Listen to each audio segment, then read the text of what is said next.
It's not your mood that creates the life you want. It's your state. It's your way of being. It's your identity.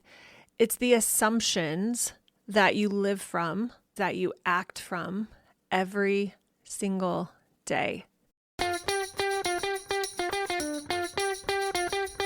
Welcome to the Connect Method Parenting Podcast, where correction is out, connection is in, and your kids want to listen to you. I'm Andy Martineau, creator of Connect Method Parenting, here to help you stay calm, confident, and connected no matter what. Hello, my friends. I am so happy you're here. Happy New Year.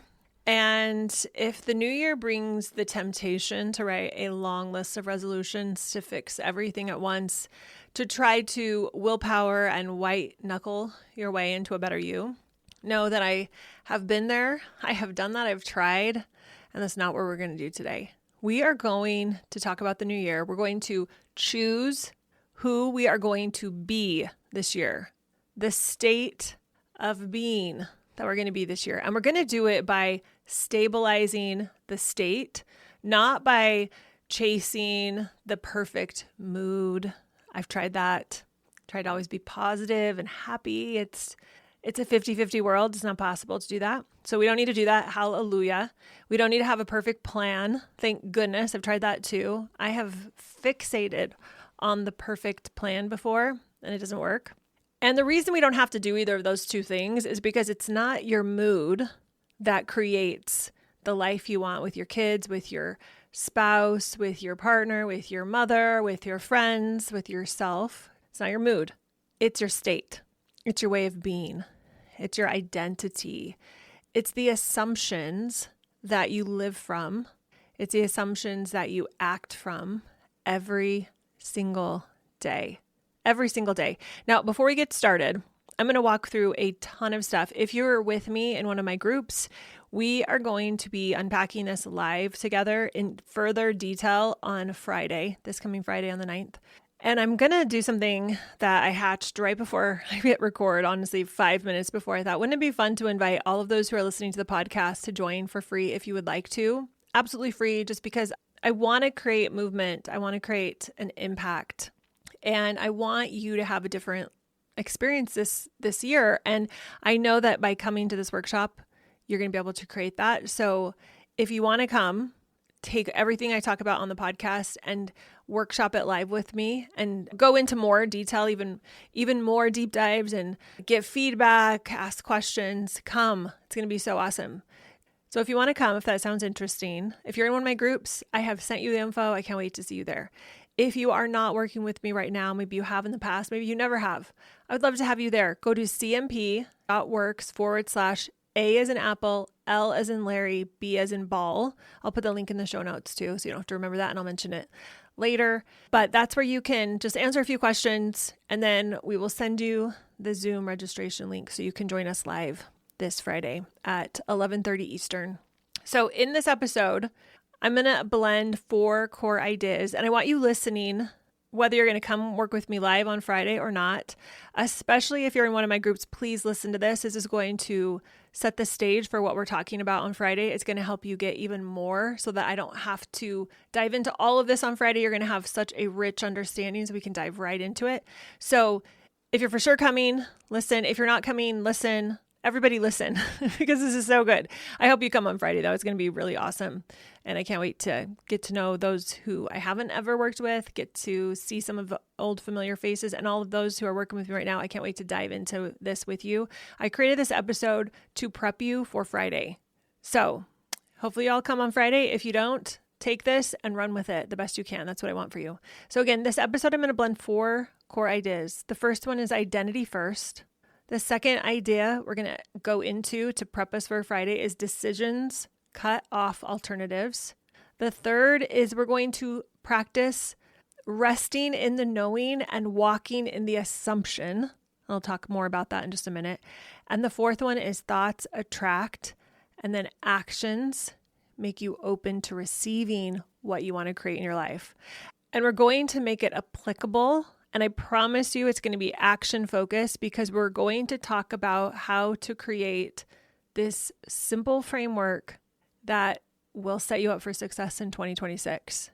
which I can't even believe is 2026. I was organizing some files and recordings and documents and things earlier today, and I kept being stumped by that. It's so mind-boggling. 2025 went so quick. I cannot wait until we all create the most epic year of our life in 2026. I'm here for it.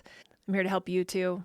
So the way we're going to keep things very simple is we're going to choose one area of our life that we're going to start by focusing on. And then we're going to choose the state that we're going to live from. We're going to anchor it in our body, and then our actions are going to follow. We're going to make this practical for your whole life. So if you want to focus on parenting, fantastic. You know, it's a passion of mine. But what's been coming up so much lately as well, because how we do anything is how we do everything, is partnership with people's co-parents, their spouse, their partner, work. How work, the demands, that the stresses, the desires to be successful at work are impacting parenting, how health is impacting parenting. I have been talking to parents who want to focus on their creativity, on money. So whatever you want to focus on it, because how we do anything is how we do everything. So if one area of your life is extremely stressful or challenging for you, it's going to impact your parenting. So I'm happy. I'm happy with whatever you choose, because anything you improve, anything you work on is going to help how you show up for yourself, how you show up for your kids. And that's what I want for you. So let's begin. In this new year, I want you to focus on a new state, not new resolutions. So most people, and I've done this, including myself, hello, yes, yep, I have done it.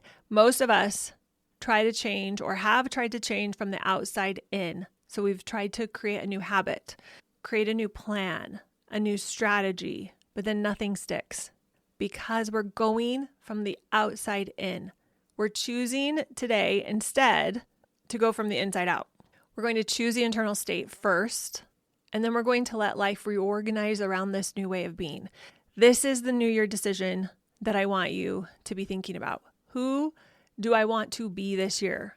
What is the emotional state that I'm going to be thinking about, be dreaming about, be creating from? And I'm going to have you make a firm decision on what that state is. And you can't have 5, you're going to have 1, and I'll talk more about that in a minute. Because the decision to focus on that state and not everything else, not all the habits, plans, strategies, whatever else your brain wants to focus on, that decision is going to cut off all those other possibilities so you can focus. When you decide who you are going to be this year, you just decided this is who I'm going to be this year, then you don't have to rehearse the identity. You don't have to think about what that identity is. You don't have to practice or pretend. You get to be that person. We stop asking for permission from our calendar, from our bank account, from our job title, from our kids, from other people's opinions. And we decide, this is the state I'm committed to being. This is the thing that I'm going to focus on this year. And then the evidence will come after, not before. So let me unpack mood versus state, because you might be confused on what I'm talking about, or maybe you've used it in a different way before. So I want to make sure we're all on the same page. A mood is a passing weather pattern. Excited, flat, irritated, hopeful. A state is deeper. It's identity level. I am a calm parent. I am a steady partner. I am a creator who creates.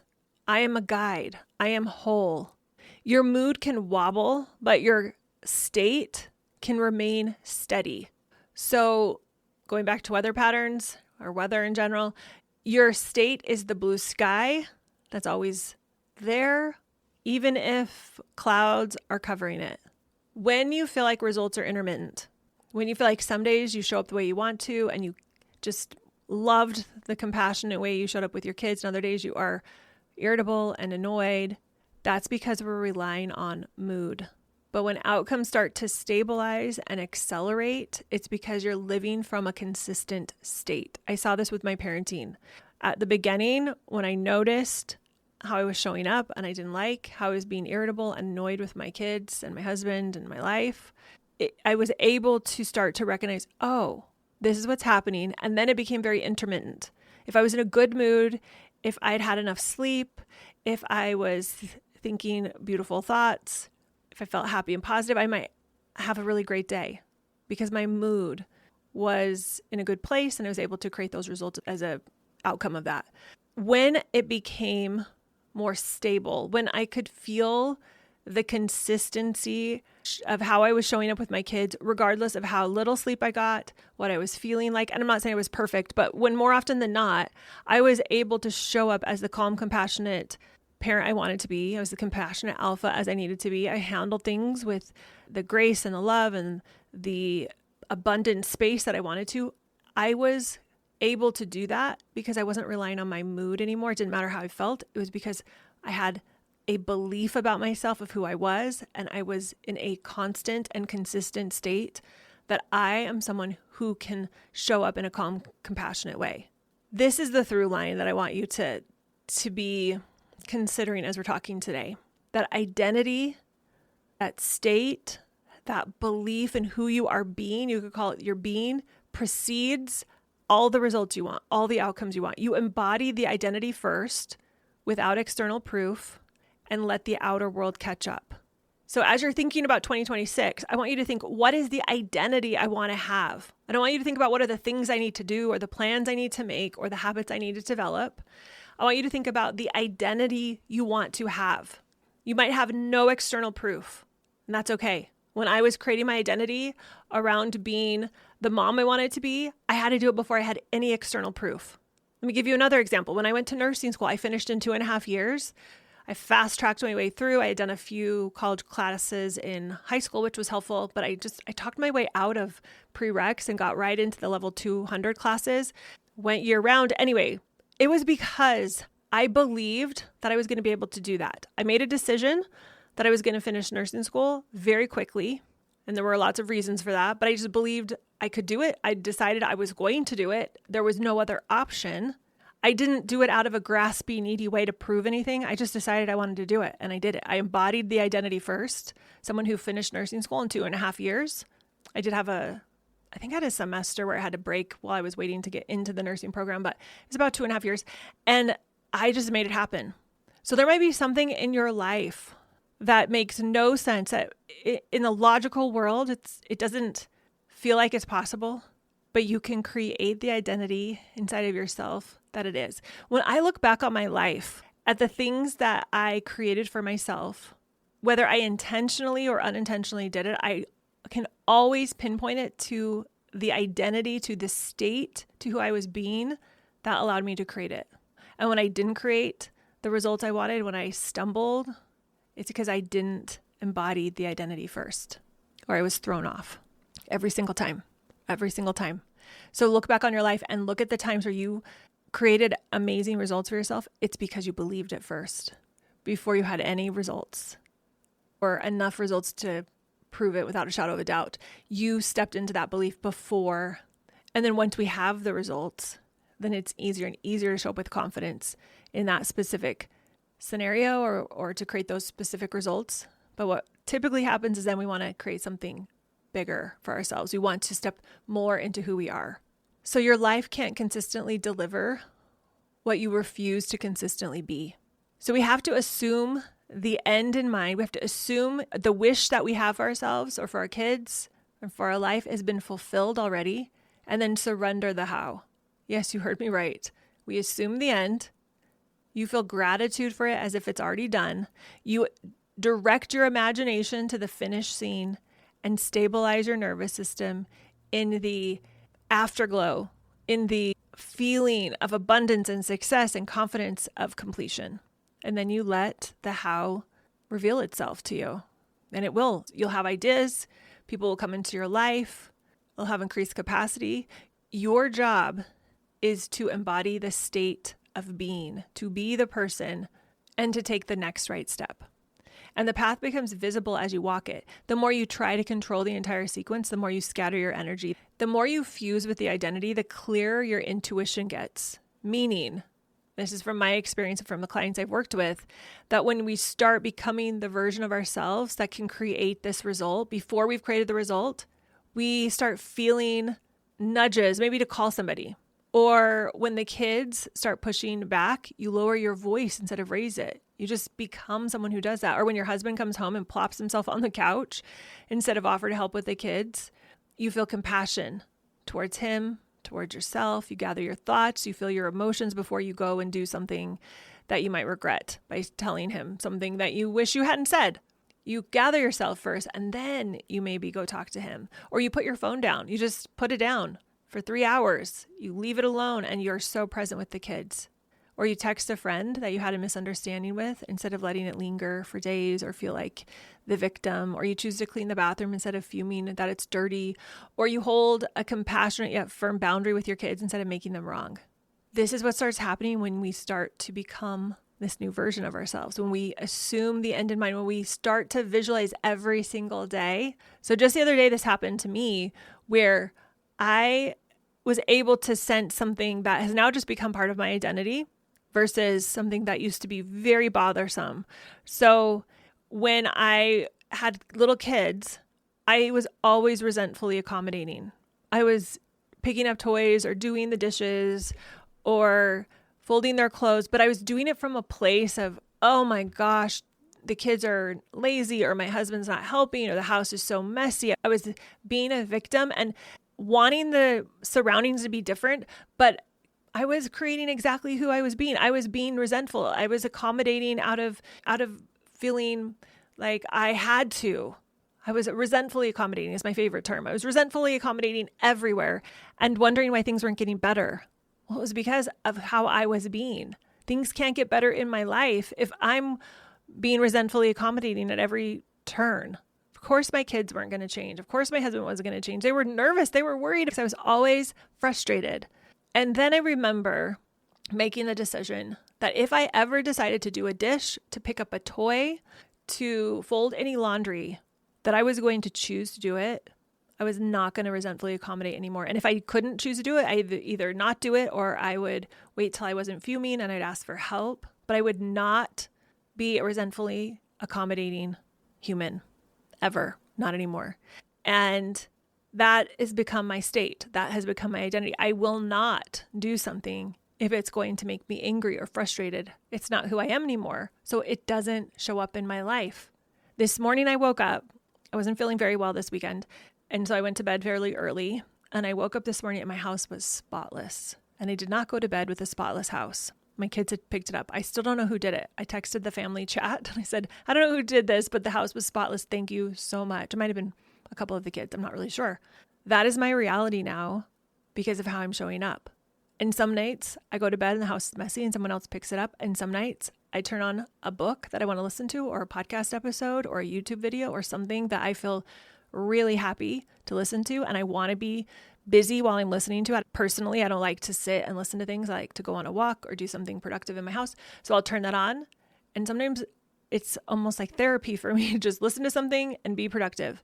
And I happily do everyone's dishes or I'll happily fold their laundry. There's days like that too. And the house is spotlessly clean in the morning as well because I chose to do it. So my new identity is I am a human being who is never a victim of my surroundings or the humans in my life. And I either choose to clean up, I choose to ask for help, or I just choose to go to bed. And regardless, I'm so happy with the result. And more often than not, my house is perfectly, spotlessly clean because my kids know I love that. But they're not doing it because they're afraid of me. They're doing it because of the state that I have embodied. And as a result, they have been impacted by that. But they're not doing it because I demand it. That's what I've created.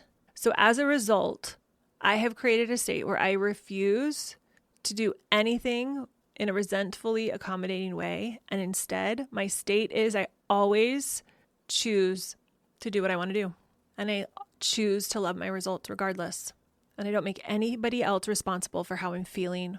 I don't make anybody else responsible for my expectations of myself. I hold people accountable. I'm a compassionate alpha. And if I choose to do it, I choose to do it without any strings attached. Thoughts attract possibilities to us. They really do. They attract possibilities to us, but it's our actions that make us open to receive and make things happen. I think that story I was just telling about the dishes in the house, like to me, that illustrates that so well.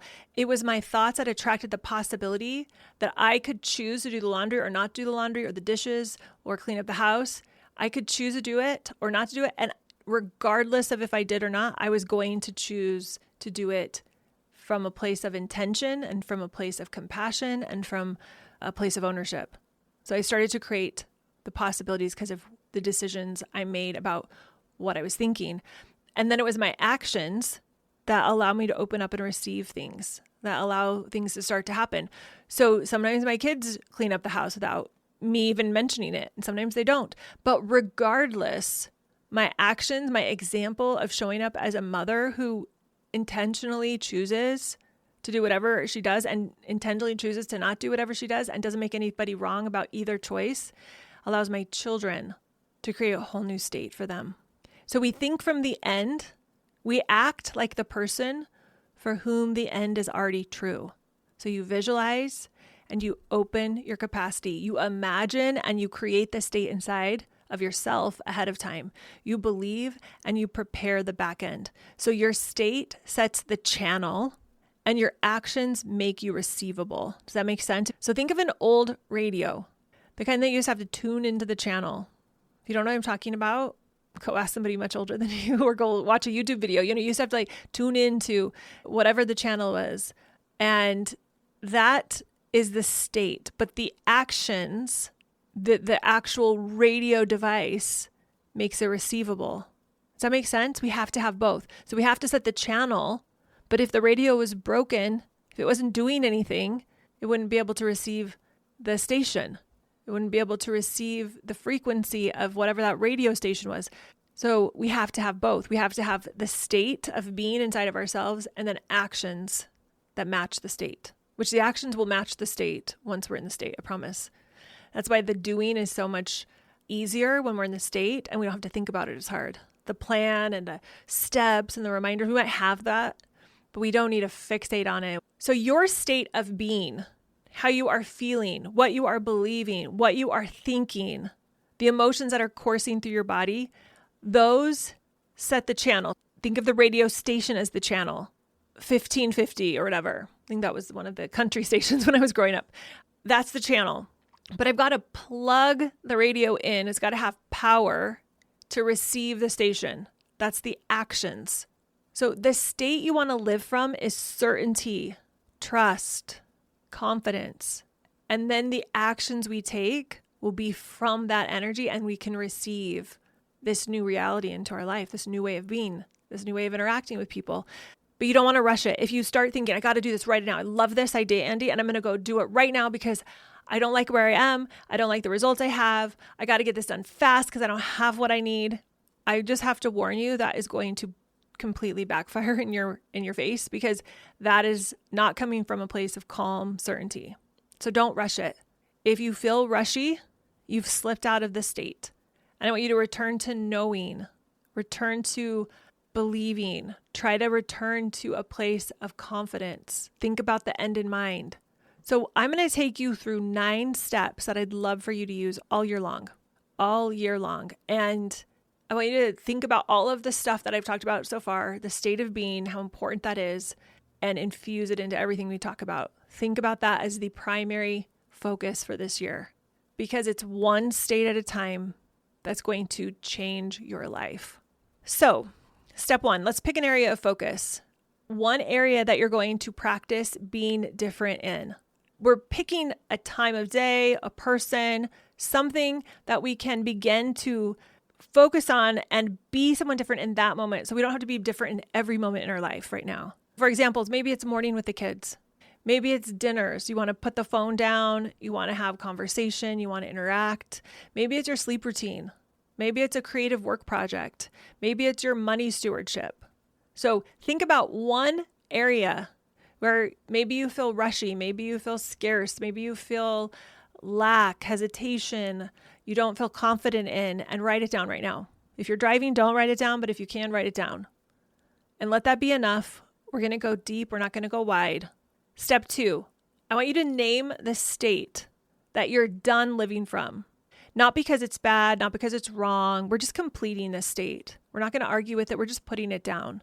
We're acknowledging how we've been showing up in this area of our life with our kids, with maybe the time of day, with the project, and we're seeing it and we're honoring with so much love and compassion that part of us that's been bracing or maybe being over responsible or hustling or worrying or feeling guilt or feeling scarcity. What is it? What is this state that you have been functioning more often than not in this area of your life that you'd like to focus on? The area that you've picked in step one area of focus. And I want you to write that down. This is where you're going to release the old assumption of I'm always behind, or no one supports me, or it's all on me, because we're not going to drag that identity into this new year. So write that down. If you need to pause the podcast, pause it, think about it. It can be associated with a belief like I'm always behind. So then I'm feeling rushed, or I'm feeling guilt, or I'm feeling worry, whatever it is. Step 3. Now we're going to choose the state you're going to live from. And we have to assume the end has been done. So if this area were working the way you wanted it to, how would it feel to you? What emotion would you be feeling in your body? What would you be thinking? Don't think about what other people would do. I want you to think about how your inner body would feel. So maybe it was calm. Maybe it would feel steady, grounded, supported, confident, joyful, honest. Just pick one. And this isn't the feeling that you would have every moment of every day. It's the feeling that you're going to return to. It's the state that you're going to begin to embody that will create everything else. This is where you practice identity before evidence. You become the calm morning leader, or the present partner, or the consistent creator without a single piece of evidence yet to prove it. So write that down. What is the state you're going to live from? And you're going to go to the places. If this was already done, if I was already so present at dinner time, if I was able to create the most beautiful morning with my kids, or focus and accomplish so much with this work project, what would I be feeling? Step 4, anchor the state in your body. So states aren't ideas. Bring it out of our cognition, out of our head and into our body, because I want this to feel very physical. Your nervous system learns through sensation and repetition. So find your body's version of the chosen state. So yes, it's an emotion, but also where is it in your body? Do you sense that when you feel this emotion, your shoulders drop, or your breath slows, or your jaw unclenches? Maybe your posture shifts. Maybe you naturally just put your hands on your heart. What is it? Your eyes close. You take a big sigh. You smile. You start to tear up. What is it? I want you to choose a physical anchor that you can use anywhere. Okay? Choose this anchor. And sometimes you might do the physical anchor before you feel the emotional state. You can also pick something like a visible cue. I've done this before. My anniversary is 9/11. Yes, I was married on September 11th, before the tragic events happened of the iconic September 11th we all think about. But when I see 9/11 on a phone, usually it's on the clock on my phone. When I see 9/11, I relax. It's a visual cue for me to remember who I want to be. So if that's helpful for you, pick something. Maybe it's 111. Maybe it's a butterfly. Maybe it's clouds. When I was in Arizona, clouds were a huge visual cue for me to relax. Maybe it's a song. Whenever you hear that song, it just reminds you of who you're going to be. And when you see it, it just helps you come back to this state.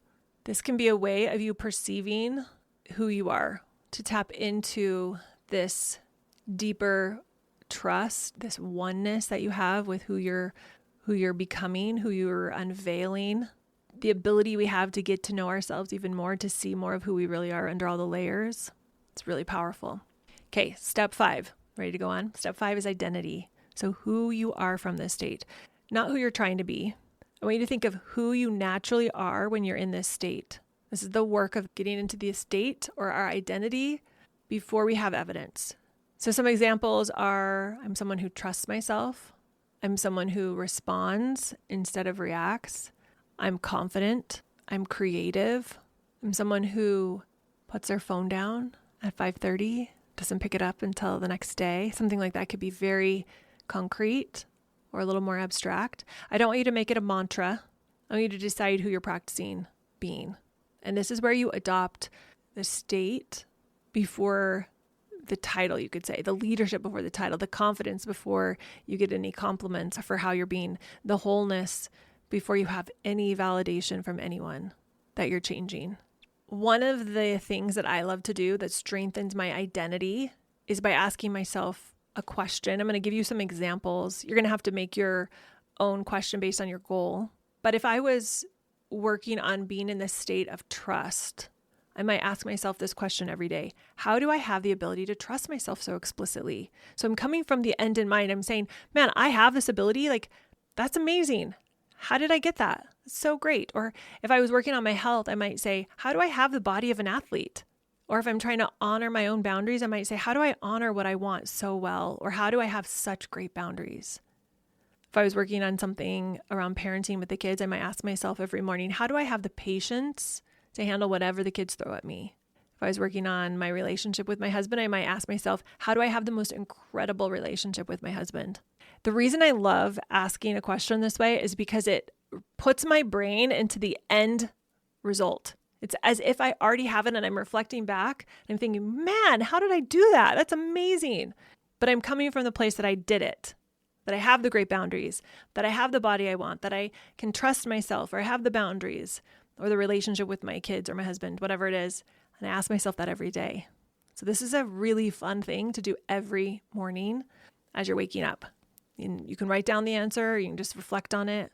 I love to do it before I even get out of bed to remind myself of the outcome I'm creating, or that I really feel I have created. I just haven't seen it yet. Step 6. So even though we think that we are responsible for the outcomes in our lives, we are not responsible for forcing outcomes or having specific timelines of when things will happen. But we are responsible for the state we live in as we are creating the life we want, and the next step that we feel like is aligned to who we are becoming and the outcome we have created and continue to create. So what I want you to do right now is to name all of the outcomes you'd love in this specific area of focus that you've identified. And then I want you to release the how, the timing, the form, the plan. I want you to release it all, because your job is to, 1, hold the identity, 2, continue to direct your imagination towards the end being done already. You already have completed the result you want. In your imagination, that's where you're putting your mind. You're going to clean up your language, meaning you're going to stop contradicting what you want. And you're going to take aligned actions, whatever it feels like is the next right thing to do. So we're going to bridge things that feel like they're getting in the way. We're going to work through them. We're going to do the next right thing. We're going to walk at the assumption of the wish fulfilled. We're going to rest in the knowing that if you ask, it will be given to you. If we create it in our minds, we can create it in the reality of this 3D world. That's what the Wright brothers did when they created the airplane. That's what Edison did when he created the light bulb. All of these beautiful inventions, the iPhone, the computer, the internet, electricity, indoor plumbing, all of it was created in someone's mind and their imagination, believing it was possible in their imagination first, and then because they believed it so deeply and so certainly, or with so much certainty, that they didn't need the physical evidence to continue to move forward on the next right step, the next action they needed to take that would get them a little closer to taking what they believed was true and turning it into reality. So we have to rest in the knowing. We have to believe that if we keep knocking at the door, it's going to be opened. And then we let the opportunities meet us because we are practicing the correct state and taking the actions that will let us receive it. Step 7. One of my favorite things to ask people to do is to write a triumph story. So we're going to write a small, real story from the place as if your goal has already happened. My favorite way to do this is to write a journal entry from the future, where I'm documenting what I'm hoping and dreaming and imagining today as having been done. So you write a small, real story from the place of this having happened. So it might look like every day for the last 6 months, I put my phone down and I've been present all night long. And then I go into detail about how I felt and the interactions I had. And I write a story. I imagine this being my reality and I put it into words. I make it real. I put drama into it and emotions. I dream up conversations I would have and the way I'd be feeling and thinking and acting and creating. And then it starts happening in real life. But this exercise of taking the time to write it out, making a little short story out of it is powerful. So write the triumph story, the journal entry from the future. And then step 8 is continue to take the next right step, obvious next steps from this new identity. If this were already true, how would you feel And what would you obviously do next?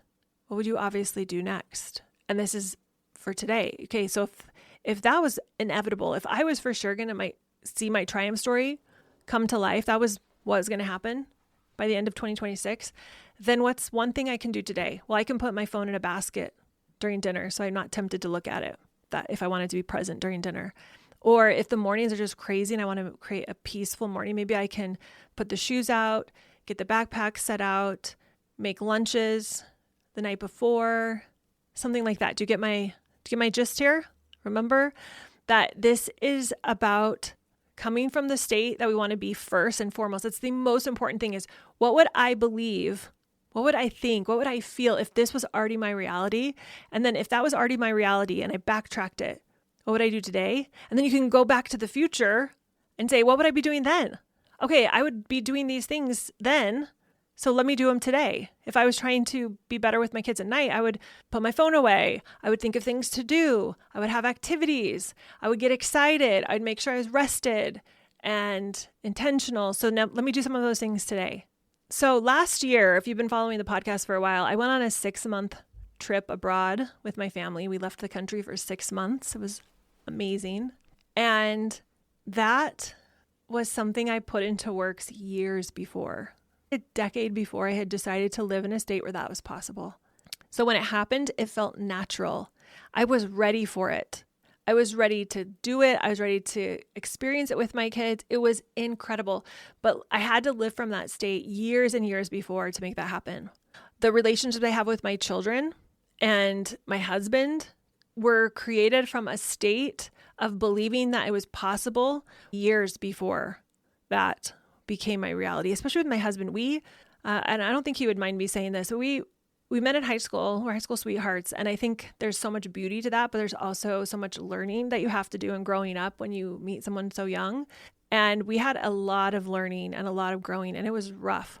It was so rough for some years, but we were both committed to creating the kind of relationship we wanted with each other and believing it was possible and getting into the energy of what would I have to feel when he did this, when he questioned me and that was really hard, or when I felt like he was rejecting me, what would I have to feel and believe instead so that I could create a different kind of relationship with him.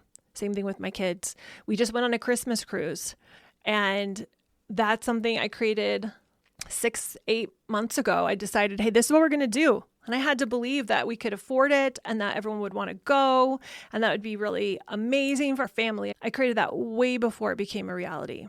So this is my challenge to you, is to dream big. What do you want to create? Because anything is possible if we are in the right state. And then begin creating from that state. Release the timeline. It might take a decade, like my trip abroad. It might take a year. It might take 2 years. My relationship with my husband was a decade-long process as I fumbled along trying to figure out the state that I needed to be in and the way I wanted to feel. If I knew what I knew today, I could definitely increase that timeline, but I was fumbling so much at the time. I didn't know what I was doing. I felt like I was in the dark trying to figure out what the next thing is. And now, because of all that I've learned, I hope that I can help you create what you want with a little more peace and a little more certainty, and I think faster too. But again, we don't want to rush it, but I think, it's faster when we know what we're doing. Okay, so step 9. You ready for the last one? The last one is to realize that you're going to leave your state. You're going to leave your state, and I want you to give yourself permission to know that's normal. Because the real work in what I want you to do this year is to return to the state, return to the belief, to imagine again without judgment, knowing that it's possible. That's the work, is returning to the plan when you've skipped imagining and believing and practicing who you're going to be, when you haven't shown up the way you want to. Return to the plan, return to this work and create again in your mind who you're going to be. Practice believing, write a new triumph story, do the next right thing that's aligned. And decide now that you're going to do that. That's going to be okay when you mess up. Maybe even decide how you're going to treat yourself when you mess up, when you get out of the state, when you're inconsistent. Be kind to yourself. Take a breath. Write down a phrase you're going to tell yourself about how you believe that it's possible. Come up with a physical cue. Maybe hand on your chest, I love rubbing my hands together. I love laying down on the floor. I love listening to music. All those things help me return to the right state because we're allowed to have bad days. We're allowed to feel all the emotions. I am not saying only feel happy. In fact, that's not at all what I'm saying. The state of being includes the positive and the negative. You don't just have to be positive Polly and in a really good mood to create what you want. Being in the state of belief doesn't mean it always feels good. It means that you always return. You're allowed to forget. Intermittent results come from mixed inner signals, and that's okay. We're all going to get intermittent results. We're all going to have mixed signals sometimes. The better we get at assuming the end in mind, the better we get at catching the contradictions and returning to the identity and the way of being that will create the life we want. Decide the area and the state. This year, I'm a calm morning mom, or we are a phone-free dinner home, or I am the creator who writes daily. And I want you to perceive the beauty of that intention, the beauty of that state. Perceive the oneness. Take a deep breath. Put your hand on your heart. Remember you are supported and guided. And then assume the end. One short scene that implies success. Feel the emotion that you would feel as you were in that place. And be careful of how you are talking to yourself. One last word before we wrap this up. I hope to see you all on Friday, by the way, so we can talk. I can see your faces. I can answer your questions, and we can make sure we get this figured out for you so you can make this the most epic year of your life. But before Friday, brainstorm some ideas how you can celebrate yourself. I would put them on your calendar. Make them something you do no matter what. Like, I'm going to celebrate at the end of every month. That's what I'm going to do. I'm going to celebrate the end of every month. I do it with my groups. We love to celebrate. Celebrate the progress you made. Take 10 seconds. Think of all the things that went well. Love yourself for all the mess ups you have. You don't need to have a perfect streak. You don't. You just need to live the most full life possible. You don't need a better plan for the new year. Create this identity, you all. Think about the state you want to be in. It's 50-50, and this state you're going to create is going to have 50% positive and 50% negative emotions and situations. And you are enough. You can create this for yourself. I want this for you. So if you want some help, come. It's totally free on Friday. If you're listening to this live, I think this will release on the 6th. So you'll have 4 days till we can workshop this live. Take all of the raw material that came out of your brain, write it down as you listen to this podcast, and bring it to Friday. I will have some really powerful exercises that we are going to go through. You're going to be able to ask questions. We're going to workshop live for up to 2 hours. I allotted 1 to 2 hours on my schedule. I normally don't do that. I'm normally a little more specific with how much time it's going to take, but I wanted to be flexible. So up to 2 hours, just really workshopping this on Friday the 9th at 11:30 Eastern. Again, the link will be in the show note. I'm going to find it, or show notes rather. I'm going to find it again. Oh, it's CMP. So you put in the https://CMP for Connect Method Parenting, but just the initials, cmp.works/A as in apple, L as in Larry, B as in boy. I have a couple questions for you to answer, and then we'll send you over the registration link. I love you so much. Thank you for joining me today. I can't wait to dive into this even more with you all. We're going to create the state we want for 2026. We're going to decide it. We're going to practice it. We're going to walk in it, and we're going to be it. Have a wonderful rest of your day, you all. We'll talk to you all soon. Bye.